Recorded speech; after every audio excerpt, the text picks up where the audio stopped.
Hello, friends, and welcome back to Stories About Entitled People. In our first story, we'll tell you about the worst way to steal an RV. Like, if you plan to steal it, at least think it through before just going straight in without a key and with the slide out and trying to start it with the owners inside the vehicle. But before we begin, don't forget to subscribe to our channel if you're new here and turn on notifications so you don't miss a new video every single day. Here we go.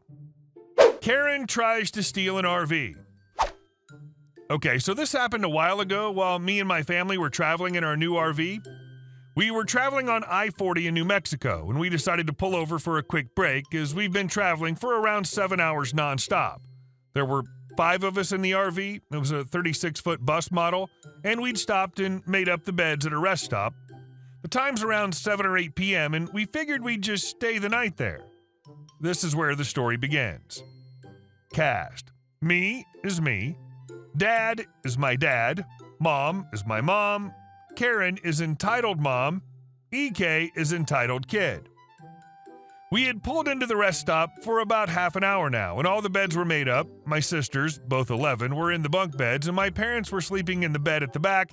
I was still up on my phone when there was a knock on the door. I went to go see who it was because we were parked in a truck spot, and I thought we'd have to move. When I opened the door, I was confronted with a wild Karen. Karen: "Hi, I was checking out your RV and I was wondering if me and my kid could stay in it for the night." Me: "I'm sorry, but there isn't a lot of room and it's not my decision to make." Karen: "Well, it'd be fine. We wouldn't be a bother." Not wanting to be rude, I went and woke my parents to see what they could do for her. Mom: "Excuse me, but what do you want?" Karen: "Me and my kid had to pull over early for the night and we were wondering if we could stay in it. We're really tired from driving and want to sleep." Mom: "I'm sorry, but there isn't enough room, and even if there was, I don't know who you are." At this point, Karen's face had gone to fire red and her fists balled up. She was about to explode when her kid appeared from nowhere and started pulling on her shirt. Entitled kid: "Mommy, I thought you said we could sleep here." Karen: "Of course we can. I just need to talk to these people for a bit." Karen turns to us and asks my mom and dad for what was the strangest question ever.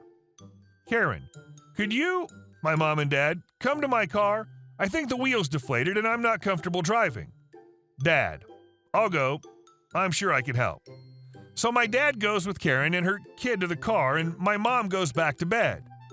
I stay on the couch next to the driver and passenger seats by the door. After a little while, Karen and her little kid burst through the door and jump into the driver's seat trying to start the RV.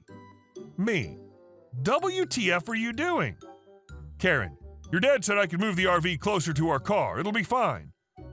It's pretty obvious that she's trying to steal the RV, but the key was with my dad and the slide-outs were open, meaning the RV's safety feature wouldn't allow for driving. About 2 seconds later, my dad bursts through the door and rips her out of the seat. Her kid freaked out and jumped out after her. After this, Karen went on a rampage, banging the sides of our $200,000 RV, leaving large dents on the sides. Fortunately, a few truckers stopped at the rest stop, heard the commotion, and came running over and pulled her away. We called the police and pressed charges, eventually forcing Karen to pay for the damages. Later, my dad told me that she was driving a brand new Mercedes with no issues, and she was not in any financial issues. None of us know why she tried to hitch a free nap in a private RV, as there was a hotel no more than 3 miles down the road. We did have to cut our vacation short as she damaged the water inlet, but it was still worth it to know she had to pay for the damages. What was this lady's plan? All right, I got Dad out of the RV now so I can steal it. 4 other people are already inside, but it's not like they're going to try and stop me. And our second story. I do work for the company, but not for this location. And definitely not for your church. For my day job, I work in web design and development for a well-known international hotel company. I won't name them in this post, but you all will probably be able to figure out who I'm talking about by context. My actual location of employment is at one of the company's administrative offices, an extension of the corporate HQ located in the Midwestern U.S. My work assignments are given out to me and my team by the IT department at our East Coast headquarters.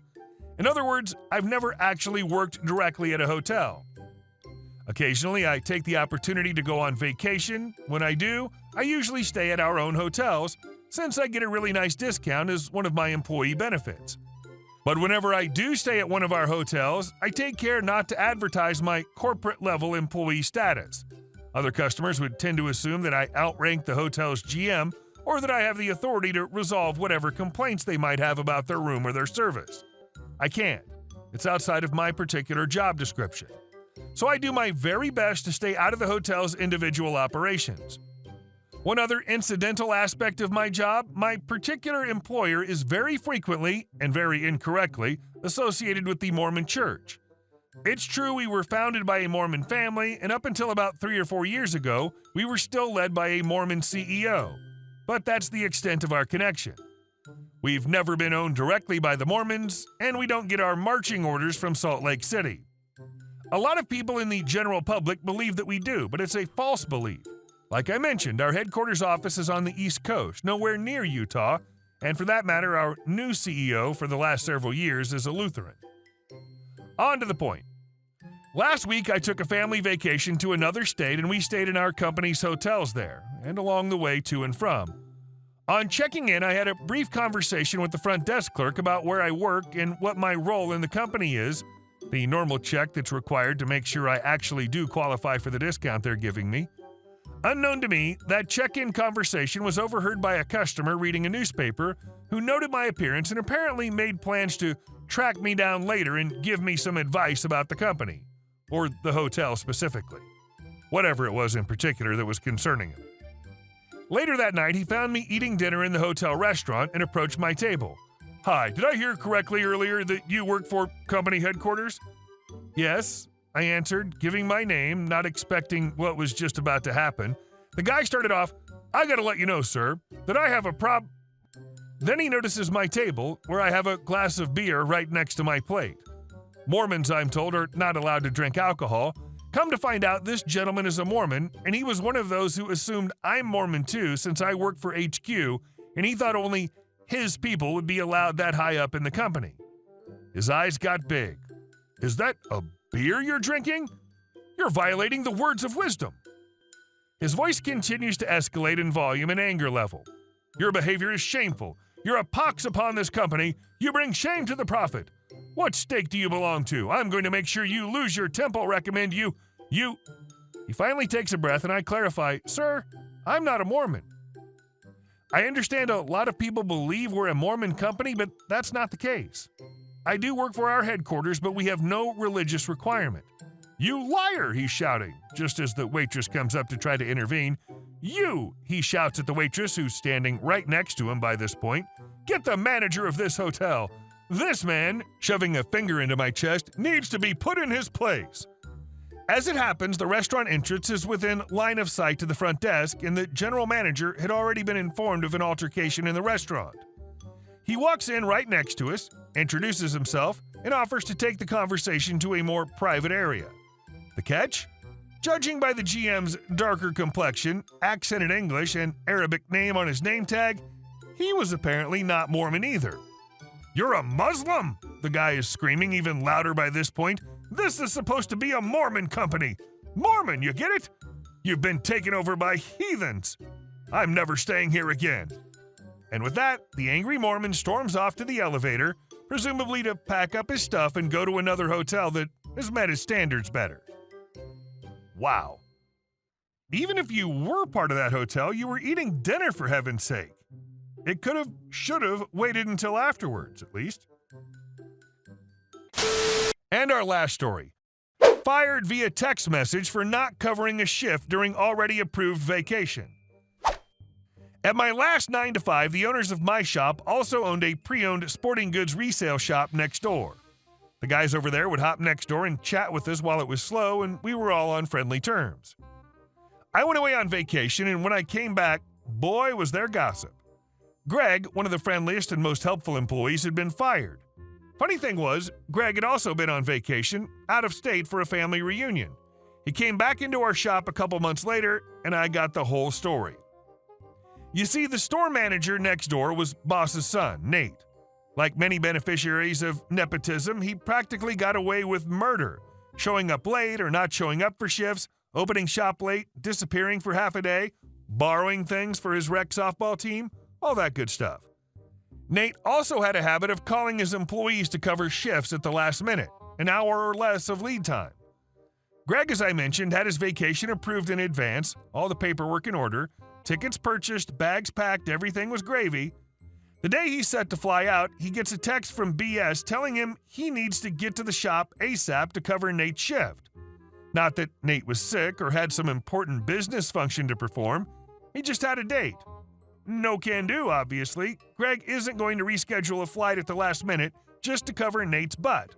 So Greg texts back and tells him that since the vacation was approved by Nate himself as of 2 months ago, he won't be coming in. Nate, being the mature and responsible manager he is, sucks it up and covers the shift himself. Haha, just kidding. No, he fires Greg via text instead. Greg, he takes it in stride, goes on vacation, gets back, and instead of going to work, heads straight to the unemployment office to file a claim for wrongful dismissal, paperwork and copies of texts in hand. Then he goes to a friend who worked for the city and gets a much more lucrative and rewarding job, same day. Nice thing was, when all was said and done, he won his suit for wrongful dismissal and still got awarded monthly unemployment payments despite already having another job. Apparently, in this state, the unemployment office does a routine conference call with employees and employers when verifying claims, just to get both sides of the story at once. Nate was blatant and unashamed of his actions, proudly admitting his role in the matter. It was the last straw for the boss, who fired Nate and told him that he would no longer help him set up his life. It surprised everyone because he really acted like he was invincible. Hey guys, thank you all for watching the video. I'll see you in the next one.